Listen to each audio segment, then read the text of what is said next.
VS. അച്യുതാനന്ദനെ വെട്ടി പട്ടിക്കിട്ട് കൊടുക്കണമെന്ന് പറഞ്ഞയാളാണ് M Swaraj എന്ന് പി.വി. അൻവർ ഇന്നത്തെ വാർത്താ സമ്മേളനത്തിൽ ആരോപിച്ചു. എന്നാൽ വി.എസ്. തന്നെ തള്ളിക്കളഞ്ഞ ആരോപണമാണ് ഇതെന്ന് സ്വരാജ് തിരിച്ചടിച്ചു. വി.എസിനെ വെട്ടി പട്ടിക്കിട്ട് കൊടുക്കണം എന്ന് പറഞ്ഞാ ഈ പറയുന്ന സ്വരാജ് എന്തിനു വേണ്ടിയാ? സ്വരാജിന് അങ്ങനെ അഭിപ്രായം ഒന്നും ഉണ്ടാവും എനിക്ക് തോന്നുന്നില്ല. ഈ പിണറായിയെ സന്തോഷിപ്പിക്കാൻ അതുകൊണ്ടാണല്ലോ ഇപ്പൊ കേറി ഇവിടെ എത്തിയത്.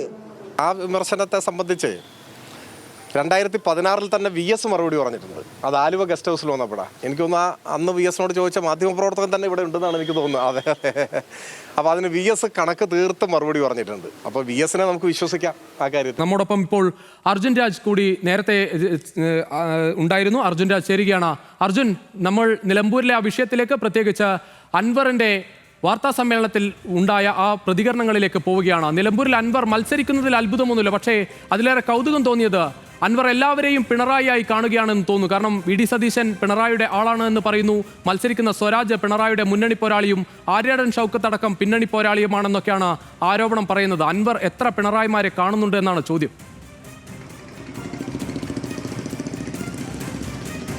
രജീഷ് പറഞ്ഞ് എല്ലാം പിണറായിയായി അൻവറിന് എന്ന് പറയേണ്ടി വരും. അങ്ങനെ ഒരു അവസ്ഥയിലേക്ക് ഇപ്പോൾ അൻവർ എത്തിച്ചേർന്നിട്ടുണ്ട്. ഇന്ന് സ്ഥാനാർത്ഥിത്വം പ്രഖ്യാപിക്കുന്ന ഘട്ടത്തിൽ പോലും ഈ കഴിഞ്ഞ ദിവസമൊക്കെ എം സ്വരാജിന്റെ കാര്യത്തിലാണ് അദ്ദേഹത്തെ കൊണ്ടുവന്നിറക്കിയത് പിണറായി വിജയനാണെന്ന് പറഞ്ഞത്. അതിനുശേഷം ഇന്ന് പറഞ്ഞത് മുഴുവൻ വി.ഡി. സതീശനെ കുറിച്ചും ആര്യാടൻ ഷൗക്കത്തിനെ കുറിച്ചുമാണ്.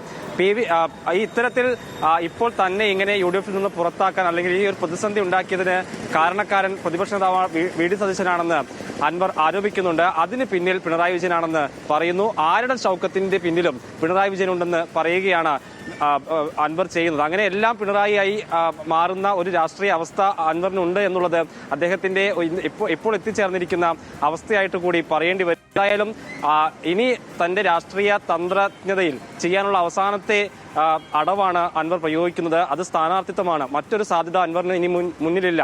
അതുകൊണ്ട് തന്നെ ചെയ്യാൻ കഴിയുന്ന അവസാനത്തെ കാര്യം ഈ തവണ തെരഞ്ഞെടുപ്പിൽ മത്സരിക്കുകയാണ്. ആ തെരഞ്ഞെടുപ്പിലേക്ക് അൻവർ പോകുകയുമാണ്. നാളെ നാമനിർദ്ദേശ പത്രിക സമർപ്പിക്കും. അതിനു മുൻപ് പ്രവർത്തകരുമായി നടന്ന് 500 മീറ്ററോളം പോയിട്ടാണ് ഇത്തരത്തിൽ നാമനിർദ്ദേശ പത്രിക സമർപ്പിക്കുക എന്നാണ് അദ്ദേഹം പറയുന്നത്. ഒരു ശക്തി പ്രകടനമായി ഈ നാമനിർദ്ദേശ പത്രിക സമർപ്പിക്കുന്നതിനെയും എടുക്കാനുള്ള ഒരു സാധ്യത ഉണ്ട്. എന്തായാലും അൻവർ ഇപ്പോഴത്തെ അവസ്ഥയിൽ അൻവറിന് ഈ തെരഞ്ഞെടുപ്പിൽ ശക്തി തെളിയിക്കേണ്ട ആവശ്യകത കൂടി ഉണ്ട്.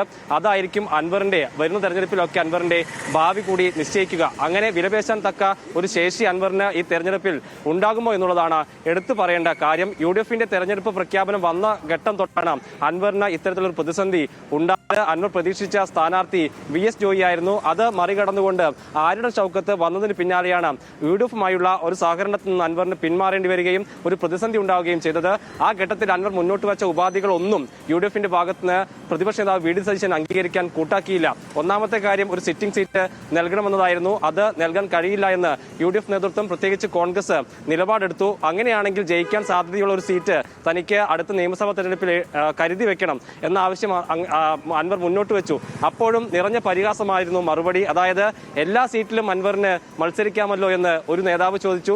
അതല്ലെങ്കിൽ ബേപ്പൂരിൽ പോയി മത്സരിച്ചൂടെ എന്ന് മറ്റൊരു നേതാവ് പരിഹസിച്ചു. അങ്ങനെ എല്ലാ പരിഹാസവും ഏറ്റുവാങ്ങിക്കൊണ്ടാണ് അൻവർ ഇപ്പോൾ എത്തി നിൽക്കുന്നത്. അതായത് ഒരു തരത്തിൽ പിണറായി വിജയന്റെ ഭാഗത്ത് നിന്ന് അല്ലെങ്കിൽ എൽ.ഡി.എഫിൽ നിന്ന് അനുഭവിച്ചതിനേക്കാൾ കൂടുതൽ അപമാനം ഏറ്റുവാങ്ങിയാണ് അൻവർ ഇപ്പോൾ യു.ഡി.എഫ് പാളയത്തിൽ നിന്നും അവസാനം പുറത്തേക്ക് യു.ഡി.എഫിന്റെ ഭാഗമാകാതെ പുറത്തേക്ക് വരുന്നത്. അതുകൊണ്ട് തന്നെ അൻവറിനെ സംബന്ധിച്ചിടത്തോളം ഈ തെരഞ്ഞെടുപ്പ് അൻവറിന്റെ ശക്തി തെളിയിക്കാനുള്ള തെരഞ്ഞെടുപ്പാണ്. അതായിരിക്കും വരുന്ന തെരഞ്ഞെടുപ്പിലും അൻവർ എന്താണ് എന്നുള്ളത് ബോധ്യപ്പെടുത്തേണ്ട ബാധ്യത അൻവറിനുണ്ട്. എന്തായാലും വി.ഡി. സതീശനെ ഇന്നും ഒറ്റതിരിഞ്ഞ് അൻവർ ആക്രമിക്കുന്നത് കണ്ടു. അതിലേറെ ഒന്നുറപ്പാകുകയാണ് വി.ഡി. സതീശന്റെ കടുംപിടുത്തമാണ് അൻവറിന്റെ വഴി അടച്ചത് എന്ന തീരുമാനത്തിലേക്ക് പോകുന്നു. എന്തായാലും തെരഞ്ഞെടുപ്പ് ഫലം വി.ഡി. സതീശന് തന്നെയാണ് വളരെ നിർണായകമാവുക. അഥവാ തോറ്റാൽ എല്ലാവരും തന്നെ വി.ഡി. സതീശന് നേരെ തിരിയുന്ന ഒരു സാഹചര്യമാണ് നിലവിൽ കോൺഗ്രസ് രാഷ്ട്രീയത്തിൽ ഉള്ളത്.